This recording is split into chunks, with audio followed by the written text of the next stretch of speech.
नमस्कार दोस्तों, welcome to my channel.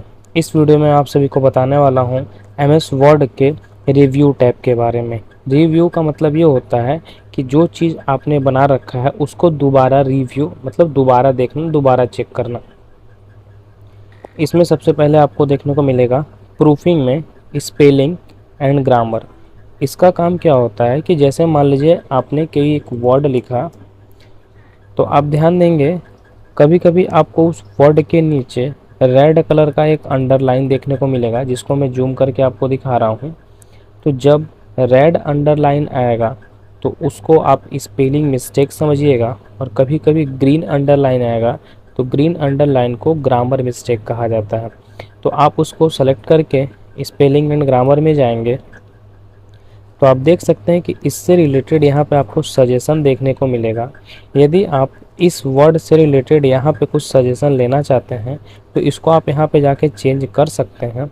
Otherwise यदि आपको ये वर्ड सही लगता है तो आप इसको यहाँ से कैंसिल कर दीजिए, और एक बार के लिए आप इसको राइट क्लिक करके यहाँ से इग्नोर कर सकते हैं। लेकिन यदि मान लीजिए आप दोबारा जब उसी वर्ड को लिखेंगे तो वो फिर से आएगा। तो इसका मतलब ये होता है कि एमएस वर्ड जो है इस वर्ड को समझ नहीं पा रहा है, इसलिए वो अपने डिक्शनरी से इसको बाहर कर दे रहा है। तब हम इसको इसके डिक्शनरी में सेव करेंगे। चले जाएंगे यहाँ स्पेलिंग एंड ग्रामर में, और देखिए एक ऑप्शन आएगा ऐड टू डिक्शनरी। इस वर्ड को मैंने डिक्शनरी में ऐड करना है। ऐड टू डिक्शनरी पे क्लिक करेंगे और यहाँ पे क्लोज कर देंगे। तो आप कभी भी जब आप दोबारा इस वर्ड को लिखेंगे तो आप देख सकते हैं कि रेड वाला वो सिंबल जो है वो नहीं आएगा। यहाँ पे देखिए ग्रीन आ रहा है, तो इसको सेलेक्ट करके यहाँ पे जाएंगे। देखिए इससे रिलेटेड सजेशन है। अगर आप इसको चेंज करना चाहते हैं तो आप यहाँ पे क्लिक करके चेंज कर सकते हैं, और अगर आपको लगता है कि नहीं ये सही है तो ऐसे छोड़ दीजिए। हाँ, एक चीज़ और ध्यान देना है इसमें कि जब हम इसको प्रिंट करेंगे तो प्रिंट में कोई भी अंडरलाइन नहीं आता है। मैं करके दिखाता हूँ, देखिए आप इसका प्रीव्यू। प्रिंट करते टाइम वो अंडरलाइन का सिंबल नहीं आएगा, सिर्फ जब आप लिखते हैं उसी टाइम अंडरलाइन का सिंबल आता है। फिर आते हैं रिसर्च पे। रिसर्च का मतलब ये होता है कि किसी भी चीज़ के बारे में सर्च करना। जैसे मैंने रिसर्च पे क्लिक किया और यहाँ पे कोई भी एक वर्ड लिख देता हूँ जो कि इसके डिक्शनरी में पहले से सेव होता है। मैंने लिख दिया यहाँ पे CPU। CPU को लिख के यहाँ पे सर्च करेंगे तो आप देखेंगे अगर CPU से रिलेटेड कोई वर्ड यहाँ पे microchip, micro processor, computer chip, ये सारी चीज़ें आपको देखने को मिलेंगी यहाँ पे। तीसरस भी सेम यही काम करता है। ट्रांसलेट का काम क्या है कि किसी भी लैंग्वेज में ट्रांसलेट करना, लेकिन आज के डेट में गूगल के पास इतने अच्छे अच्छे टूल्स हैं कि इन सब की आपको आवश्यकता नहीं है। आते हैं वर्ड अकाउंट पे। वर्ड अकाउंट पे क्लिक करेंगे तो यहाँ पे देखिए पूरा उस पेज के बारे में डिटेल आएगा। पेज कितना है आपके पास? एक है। वर्ड है 3, कैरेक्टर्स, लाइन, पैराग्राफ, ये सारी चीज़। आते हैं सेट लैंग्वेज पे। सेट लैंग्वेज पे क्लिक करेंगे तो यहाँ पे देखिए by default English United state पे क्लिक रहेगा। तो ये यूनाइटेड स्टेट का सॉफ्टवेयर है, अमेरिका का सॉफ्टवेयर है, इसलिए उनका जो बाय डिफ़ॉल्ट लैंग्वेज है वो ये होता है। फिर आते हैं ट्रांसलेशन स्क्रीन टिप पे। ट्रांसलेशन स्क्रीन टिप का काम क्या होता है? किसी भी वर्ड का स्क्रीन टिप निकालना। जैसे मैंने एक एग्जांपल के लिए एक वर्ड लिखा स्कूल, और हम ये जानना चाहते हैं कि इसका स्क्रीन टिप मतलब किसी दूसरे कंट्री में इसको किस नाम से जाना जाता है। जैसे मैंने फ्रेंच पे क्लिक कर दिया और यहाँ पे जब कर्सर लेकर जाएंगे तो देखिए फ्रेंच में लिख कर आ रहा है, तो जो फ्रेंच जानता होगा वो समझ जाएगा। इसी तरीके से किसी भी वर्ड को वहाँ पे दिए गए कंट्री के हिसाब से आप उसको चेंज कर सकते हैं। जैसे आप देख सकते हैं यहाँ पे अरेबिक है, इंग्लिश है, फ्रेंच और स्पेनिश है। तो इस 4 वर्ड को आप कोई अपने इंडियन में वर्ड लिख के यहाँ पे इसको देख सकते हैं कि किस वर्ड के नाम से जाना जाता है। फिर इसको यूज करने के बाद इसको टर्न ऑफ ज़रूर कर दीजिएगा। आगे देखते हैं कमेंट्स। कमेंट्स का मतलब ये होता है कि किसी भी टॉपिक पे अपनी राय देना कमेंट कहलाता है। जैसे एग्जांपल के लिए मान लीजिए कि मैंने एक टॉपिक पे कोई स्पीच तैयार किया और आपको चेक कराने के लिए दिया। इसमें चेक करके बताना है कि कहाँ पे गलत है, कहाँ चेंज कर सकते हैं।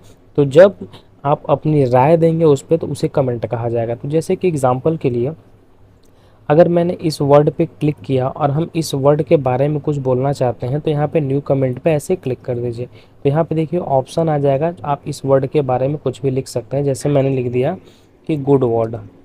इस तरीके से आप कुछ भी अपने हिसाब से डॉक्यूमेंट के हिसाब से कमेंट कर सकते हैं। जैसे मैंने इसको सेलेक्ट किया, न्यू कमेंट पे क्लिक कर दिया, और जो भी आपको कमेंट करना होगा आप यहाँ से इस तरीके से कमेंट कर सकते हैं। मैं एक एग्जांपल देकर बता रहा हूँ, ऐसे आप यहाँ पे ऐसे इसका कमेंट कर सकते हैं। आप यहाँ पे हैं दूसरे कमेंट पे जाने के लिए नेक्स्ट नेक्स्ट, और पहले पे आने के लिए प्रीवियस। और यदि आप इस कमेंट को डिलीट करना चाहते हैं तो डिलीट पे जाएंगे और यहाँ से डिलीट करेंगे तो वो डिलीट हो जाएगा। ये था आपका कमेंट। अब यहाँ पे देखिए सिर्फ ये बताया गया है किसी वर्ड के बारे में, अभी तक ये नहीं बताया गया है कि किस वर्ड को चेंज करके किसी दूसरे वर्ड से रिप्लेस किया जाए। जैसे मैंने यहाँ पे लुक को सेलेक्ट करके हटा दिया और यहाँ पे सीन लिख दिया, तो इसमें देखेंगे हमें ये नहीं पता चल पाएगा कि आपने कौन सा डॉक्यूमेंट लिख के उसमें क्या वर्ड दिया था और क्या चेंजेस हुए हैं। तो इसके लिए आपको ट्रैक चेंजेस का यूज़ करना होगा। ट्रैक चेंज पे जाएंगे, ट्रैक चेंज को ऑन कर देंगे। अब यदि आप कोई भी चेंजेस अपने डॉक्यूमेंट में करेंगे, जैसे मैंने इसको यहाँ से डिलीट कर दिया और यहाँ पे मैंने लिख दिया लुक, तो ये आप देख सकते हैं कि ये पता चल जाएगा कि यहाँ पे सीन लिखा हुआ था जिसको कट किया गया और उसको लुक के जगह पे रिप्लेस किया गया ऐसे। तो जहाँ कहीं भी आपको कोई चेंजेस करने होंगे, जैसे मैंने बोला कि यहाँ पे अंडरलाइन करना है, आपने इसको अंडरलाइन कर दिया, तो यहाँ पे तुरंत एक ऑप्शन आ जाएगा कि यहाँ पे फॉर्मेटिंग की गई है और फॉर्मेटिंग में अंडरलाइन किया गया। तो यदि आप अपने डॉक्यूमेंट में कोई भी चेंजेस करना चाहते हैं तो ट्रैक चेंज को ऑन करके ही करिएगा, ताकि उसमें पहले वाला और अभी वाला दोनों एक साथ आपको देखने को मिलेगा। जैसे मैंने इसको सेलेक्ट करके यहाँ पे हाइलाइटर चला दिया, यहाँ पे हाइलाइटर चला दिया, तो तुरंत एक कमेंट में आएगा कि यहाँ पे हाईलाइट किया गया इसको। तो ये होता है आपका ट्रैक चेंजेस। बैलून, बैलून इसे कहा जाता है। यहाँ पे जैसे बैलून के पास जाएंगे, इन लाइन कर देंगे तो सारा कमेंट लाइन के अंदर आ जाएगा, और बैलून पे जाके ऐसे कर देंगे तो शो कर देंगे तो बाहर हो जाएगा वो। फिर आते हैं रिव्यूइंग पेन पे। रिव्यूइंग पेन का मतलब होता है कमेंट को देखने का तरीका। जैसे आप यहाँ पे हैं, अगर वर्टिकली कर देंगे तो देखिए सारा कमेंट आपका वर्टिकली दिखेगा, और यदि आपने इसको हॉरिजेंटल कर दिया तो आपका सारा कमेंट यहाँ पे हॉरिजेंटल दिखेगा। आप माउस की हेल्प से देख सकते हैं। ये था वर्टिकल और हॉरिजेंटल व्यू।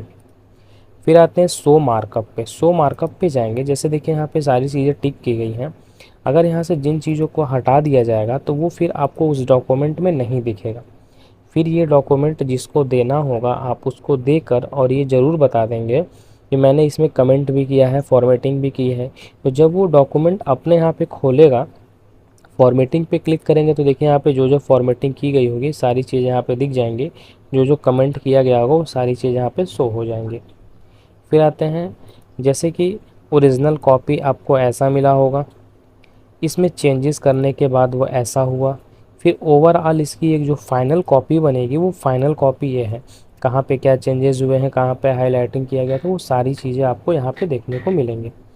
फिर आते हैं यहाँ पे एक्सेप्ट और रिजेक्ट पे। जैसे मान लीजिए कि आपने मुझे चेक करने के लिए दिया और मैंने उसमें अपना सजेशन दिया, यदि आप हमारे सजेशन से एग्री नहीं हैं तो आप क्या करेंगे, यहाँ से इसको, जैसे कि अगर आप एग्री हैं तो एक्सेप्ट करके आगे बढ़ जाएंगे, और यदि आपको लगता है कि मैंने गलत बताया है, आप हमारे रिव्यू से एग्री नहीं करते हैं, तो बस यहाँ पे जाकर उसको रिजेक्ट कर दीजिएगा। तो जैसे ही आप रिजेक्ट करते हैं वो ऑप्शन वहाँ से हट जाता है। तो एक्सेप्ट रिजेक्ट का ये काम है, और प्रीवियस और नेक्स्ट का काम क्या होता है, आगे और पीछे जाना। आगे देखते हैं प्रोटेक्ट डॉक्यूमेंट। प्रोटेक्ट डॉक्यूमेंट का काम क्या होता है कि जैसे मान लीजिए आपने कोई डॉक्यूमेंट तैयार कर लिया, इसको अगर कोई डिलीट करना चाहेगा तो इसको सेलेक्ट करके देखिए यहाँ पे तुरंत डिलीट कर सकता है। लेकिन हम चाहते हैं कि हमारे डॉक्यूमेंट को कोई डिलीट ना कर सके, तो उसके लिए आप प्रोटेक्ट डॉक्यूमेंट पे जाएंगे, पहले वाले ऑप्शन पे क्लिक कर देंगे, और यहाँ पे 3 सेटिंग्स आपको ऑन करनी होगी, पहला वाला, दूसरा और तीसरा। इन तीनों को ऑन करने के बाद यस स्टार्ट पे क्लिक करेंगे, और यहाँ पे आपसे पासवर्ड पूछेगा, तो आपको यहाँ पे पासवर्ड दे देना है, और वही पासवर्ड दीजिएगा जो आपको याद रहे। फिर यहाँ पे कट कर दीजिएगा। अब आप देख सकते हैं यहाँ पे जैसे ही इसको कोई डिलीट करना चाहेगा वो डिलीट नहीं होगा, और अगर आप इसमें कुछ लिखना चाहते हैं यहाँ पे, तो देखिए फिर लिखने का भी काम नहीं हो पाएगा। तो इस तरीके से आप अपने डॉक्यूमेंट में लॉक लगा सकते हैं। यदि मान लीजिए फिर आपको इसको अनलॉक करना है तो यहाँ पे जाना होगा प्रोटेक्ट डॉक्यूमेंट पे, पहले वाले ऑप्शन पे क्लिक करेंगे, और फिर से स्टॉप प्रोटेक्शन पे क्लिक करके पासवर्ड डाल के आप इसको स्टॉप कर सकते हैं यहाँ से।